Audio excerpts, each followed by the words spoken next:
Shimulia union বিএনপির সাবেক সাধারণ সম্পাদক, আপনাদের ভোটে নির্বাচিত বিগত দিনের ইউনিয়ন পরিষদের চেয়ারম্যান মইনুর রহমান,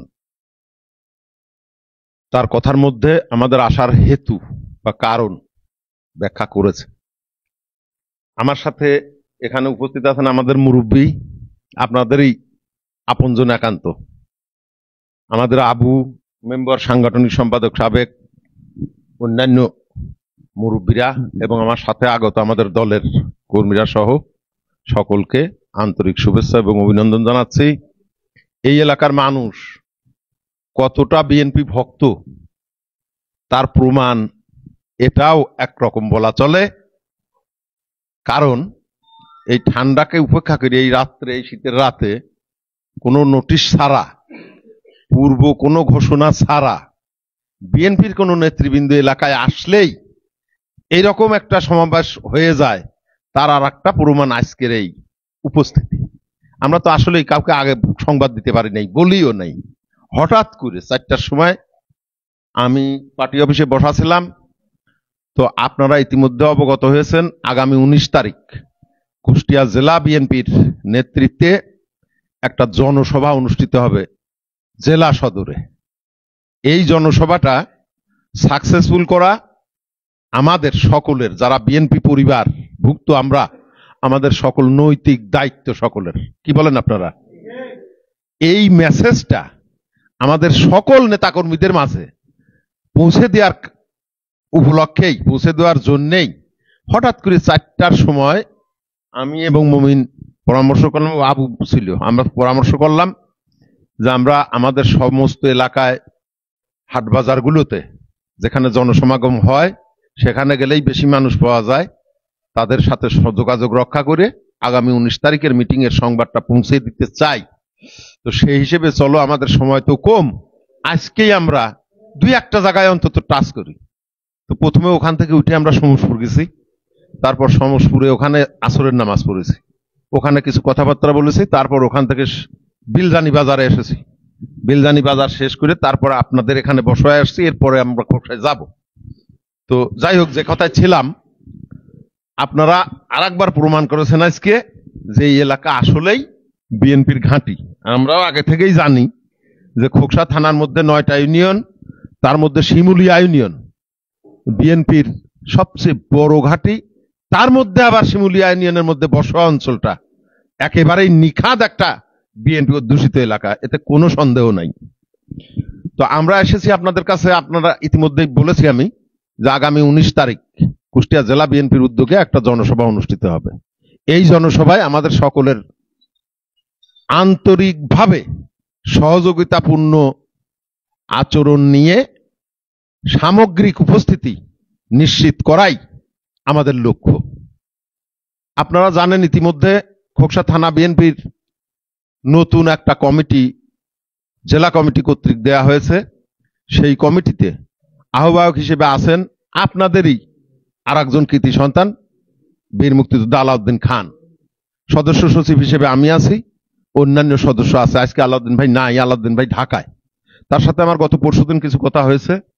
তো আমরা আগামী দিনের এই জেলার সমাবেশে ঐক্যবদ্ধভাবে, কোনো ভাগাভাগির বিষয় নাই এখানে, এটা জেলা বিএনপির প্রোগ্রাম, আমরা সবাই বিএনপি পরিবারের সন্তান, আমরা যে যার মুখেই হই না কেন একত্রিত হয়ে একসাথে যে আমরা জেলা বিএনপির প্রোগ্রাম সাকসেস করব, এইটা হলো আমাদের মূল টার্গেট। এই সমাবেশটা কিন্তু অত্যন্ত গুরুত্বপূর্ণ। এখানে যারা আমার বৃদ্ধ, আমার চেয়ে বয়স্ক, আমার সিনিয়র, তারাও আছেন, আমার সমবয়সী এবং আমার জুনিয়ররা সবাই রাজনীতি সচেতন আজকাল। আমি মনে করি এই এলাকার মানুষ আরো বেশি রাজনৈতিক সচেতন। বিগত সময়ে আন্দোলন সংগ্রাম বা ভিন্ন নির্বাচনে আমরা সেরকম প্রমাণ অনেকবার পেয়েছি। তারপরেও কয়েকটি কথা বলবো এই সমাবেশকে নিয়ে। এই সমাবেশটা কেন হতে যাচ্ছে এখন, এইটা আমাদের আগে বুঝতে হবে। আপনারা তো বিগত 16-17 বছর আমরা সরকারে ছিলাম না, ছিলাম কি? আমরা নাই। আমরা সেই 2006 সালে সরকার থেকে বাইরে চলে আসছি। তারপর থেকেই সারা দেশে শুরু হয়েছে, ওইদিকে যায় দাঁড়াও, একটু ভালো দেখা যাবে ইতালিয়ার। তারপর থেকেই শুরু হয়েছে সারা দেশে আওয়ামী লীগের দুঃশাসন, আওয়ামী লীগের অপশাসন। আওয়ামী লীগের অপশাসনটা এমন পর্যায়ে চলে গেল, যখন ওদের আর জনগণের কাছে কিছু বলার নাই, তখন ওরা জনগণকে বলতে শুরু করলো, দেশবাসীকে জানাতে শুরু করলো যে গণতন্ত্র নাই, তাতে কি হয়েছে, নির্বাচন হচ্ছে না, ভোট হচ্ছে না, তাতে কি হয়েছে, দেশের উন্নয়ন তো হচ্ছে। এরকম একটা স্লোগান দিত না শেখ হাসিনা? স্বয়ং নিজে এই স্লোগানটা দিত না যে দেশের উন্নয়ন তো হচ্ছে, ভোট না হলে কি হবে?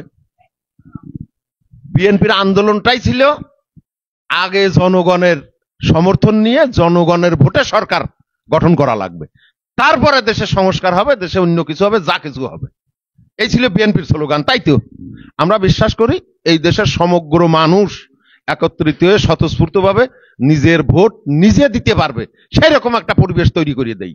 সেই পরিবেশ তৈরি করার পরে জনগণ ভোট দিয়ে যাকে নির্বাচিত করবে, যাকে সরকার গঠন করার সুযোগ দেবে, তারা দেশের জনগণের ম্যান্ডেট নিয়ে দেশের সামগ্রিক অবস্থা পরিবর্তনের সিদ্ধান্ত নেবে। তাই তো, এটাই তো আমাদের মূল কথা। কিন্তু আমরা লক্ষ্য করতেছি সেই বিগত পতিত হাসিনা সরকারের মতো, হাসিনার মতো বর্তমান সরকারের একটা অংশ, বর্তমান সরকারের সবাই না, একটা অংশ অত্যন্ত কৌশলে, সুকৌশলে বিএনপির বিরোধিতা করে যাচ্ছে। এটা আপনারা বুঝতেছেন তো নিশ্চয়ই। সবারই টার্গেটটা হচ্ছে বিএনপি। কেন বিএনপি টার্গেট?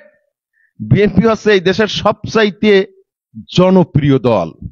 একটা নির্বাচন যদি এখন হয়, আমার ধারণা যে 250 সিটের বেশি পাবে একাই বিএনপি সারা দেশে। তাহলে সবার রোষানল হচ্ছে বিএনপির প্রতি, যে ওদেরকে ঠেকাইতে হবে। অপকৌশল, এটা অপচেষ্টায়, চেষ্টায় তারা সার্থক হবে না, ইনশাআল্লাহ সফল হতে দেয়া যাবে না।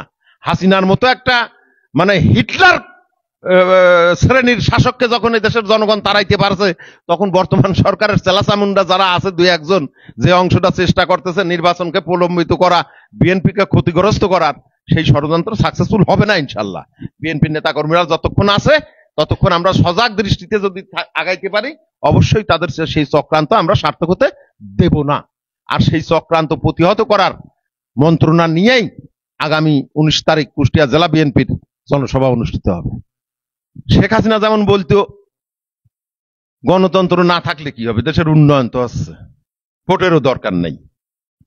বর্তমান সরকারের একটা অংশ সেই একই কথা অন্য ফরম্যাটে বলতেছে। তারা কি বলতেছে না, আগে সংস্কার, ভোট তারপরে। আরে বাবা, তোমরা সংস্কারের যে কাজটা করতে চাচ্ছ সেই কথা তো 2023 সালে আমাদের নেতা তারেক রহমান 31 দফার মাধ্যমে উপস্থাপন করেছে সারা দেশবাসীর মাধ্যমে, সারা দেশবাসীর সামনে, পৃথিবীর সামনে তিনি উন্মোচন করে দিয়েছেন যে দেশকে কিভাবে সংস্কার করতে হবে। সেই সংস্কার করার পাওয়ার তো একজনকে দেয়া লাগবে। তোমরা কারা? তোমরা কারা সংস্কার করার? কি সংস্কার করতেছ? এই 7 মাসে কি সংস্কার করেছো তোমরা?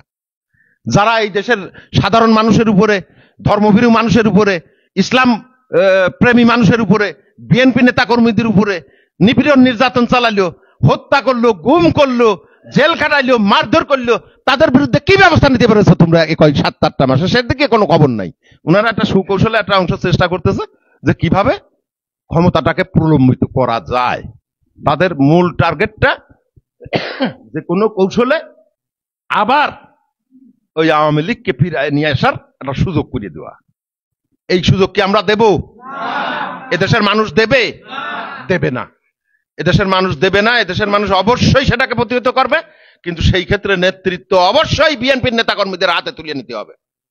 যে যেখানে আছি আমরা, আমাদের দায়িত্ব তাদের সেই চক্রান্ত রোধ করে বিএনপির এজেন্ডা বাস্তবায়ন করা, এবং আগামী দিনে যাতে একটা সুষ্ঠু সুন্দর ভোটের মাধ্যমে সরকার গঠিত হয়, সেই দিকে দেশকে এগিয়ে নিয়ে যাওয়া। তাই তো, এই লক্ষ্যেই আগামী 19 তারিখে একটা জনসভা অনুষ্ঠিত হবে কুষ্টিয়া জেলায়।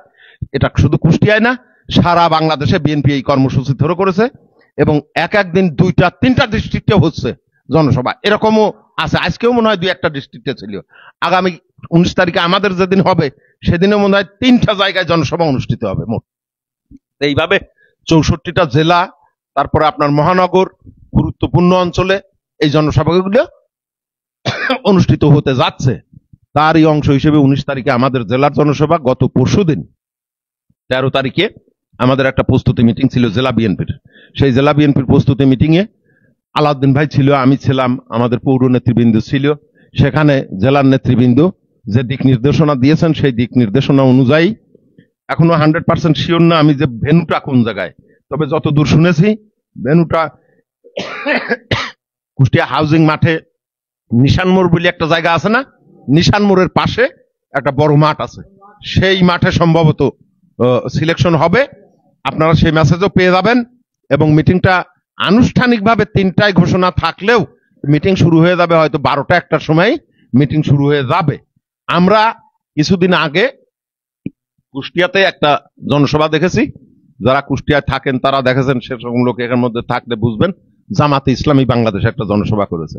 আমরা চাচ্ছি জামাতে ইসলামের চাইতে 4 গুণ বেশি লোক দিয়ে আগামী 19 তারিখের মিটিং এ ইনশাআল্লাহ মাঠ ভর্তি করে দেবো আমরা। এই ব্যাপারে আমাদের সকলের সহযোগিতা করা লাগবে। তো যাই হোক, আমি কথা আর বাড়াবো না। আগামী 19 তারিখে আলাউদ্দিন ভাই সম্ভবত কালকে ঢাকা থেকে আসবেন। আমরা আলাউদ্দিন ভাইয়ের সাথে কথা বলি আমাদের লোকগুলো কিভাবে যাবে, কিভাবে আসবে, কোন কোন পয়েন্ট থেকে কিভাবে লোকগুলো নেওয়া হবে ইত্যাদি বিস্তারিত আলোচনা করি। নেতৃবৃন্দের মাধ্যমে সব জায়গায় আবার খবর দিয়ে দেবো ইনশাআল্লাহ। এই দিন এই মিটিং এ আমরা কেউ কারোর ব্যক্তি মানে পছন্দ করি আমরা কেউ ঘরে বসে থাকবো না বা সেরকম কর্মসূচি হাতেও নেব না। আমরা সকলে একত্রিত হয়ে একতাবদ্ধ হয়ে, আমাদের 2 জন মুরব্বী এখন খোকসা থানা বিএনপিতে, একসময় খোকসা থানা বিএনপিতে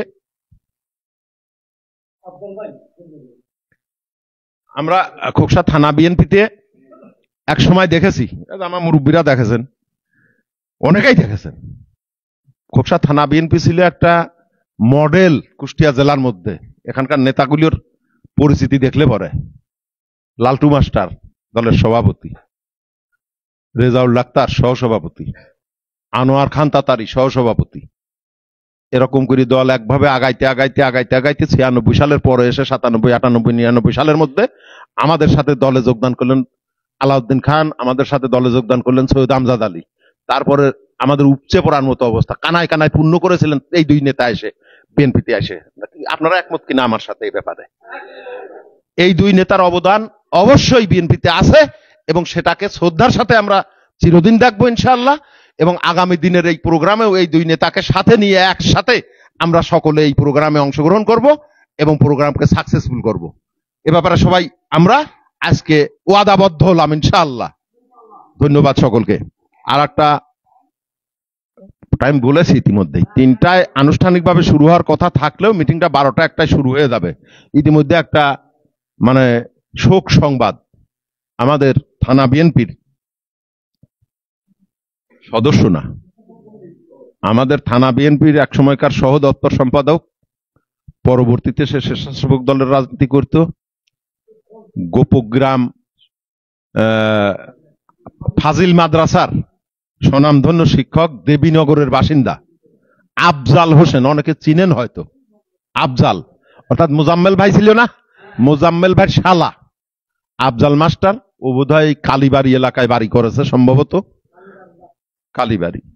আফজাল ভাই মারা গেছেন, ইন্না লিল্লাহি ওয়া ইন্না ইলাইহি রাজিউন। উনি অসুস্থ ছিলেন, কুষ্টিয়াতেও বেশ কিছুদিন ট্রিটমেন্টে ছিলেন। তারপরে গত সপ্তাহে ওকে ঢাকায় নিয়ে গেছিল। ঢাকায় নিয়ে যাওয়ার পরে এই যে কিছুক্ষণ আগে ওর মৃত্যু সংবাদ শুনেছি, ঢাকাতে মৃত্যুবরণ করেছিল। আসার পরে হয়তো আগামীকালকে দাফন হবে, যার যার পক্ষে সম্ভব আমরা চেষ্টা করবো ওর দাফনে অংশগ্রহণ করার জন্য। সে আমাদেরই ঘরানার লোক এবং অত্যন্ত ভালো লোক ছিল। আল্লাহ পাক তাকে বেহেশত নসিব করুক এই আসর থেকে, সেই প্রার্থনা জানাই মহান রাব্বুল আলামিনের কাছে। যাই হোক, আমি আমার কথা আর দীর্ঘায়িত না করে আমাদের যেটা উদ্দেশ্য হঠাৎ করে আগমনের, সেই উদ্দেশ্যটা যেন আগামী 19 তারিখে আমরা সমবেতভাবে কুষ্টিয়া জেলার নেতৃবৃন্দকেও দেখাইতে পারি যে না, খোকসা থানা বিএনপি ঐক্যবদ্ধ এবং খোকসা থানা বিএনপির সকল নেতাকর্মী খোকসার নেতৃত্বে, খোকসা থানা বিএনপির যারা নেতৃত্বে আছে তাদের নেতৃত্বে ঐক্যবদ্ধ, বিগত দিনেও যেমন ছিল এখনো আছে, ভবিষ্যতেও থাকবে। এবং আমরা একটা উল্লেখযোগ্য অংশগ্রহণের মাধ্যমে বোঝাই দিতে চাই যে খোকসা একটা ছোট উপজেলা হলেও, খোকসা সবচাইতে দূরবর্তী উপজেলা হলেও আমরা কুষ্টিয়ার যে কোনো প্রোগ্রামে অতীতেও যেভাবে মানে সর্বোচ্চ অংশগ্রহণের মাধ্যমে প্রোগ্রামগুলো সাকসেসফুল করেছি, আজকেও সেইভাবেই করলাম। এই ধারণাটা আমাদের জেলার নেতৃবৃন্দকেও আমরা দিতে চাই। এ ব্যাপারে আগামী দিনে, আগামী 19 তারিখে আপনাদের সহযোগিতা কামনা করে আমি আপাতত শেষ করছি। আল্লাহ হাফেজ। বাংলাদেশ জিন্দাবাদ, বাংলাদেশ জাতীয়তাবাদী দল জিন্দাবাদ, শহীদ প্রেসিডেন্ট জিয়াউর রহমান অমর হোক, বেগম খালেদা জিয়া জিন্দাবাদ।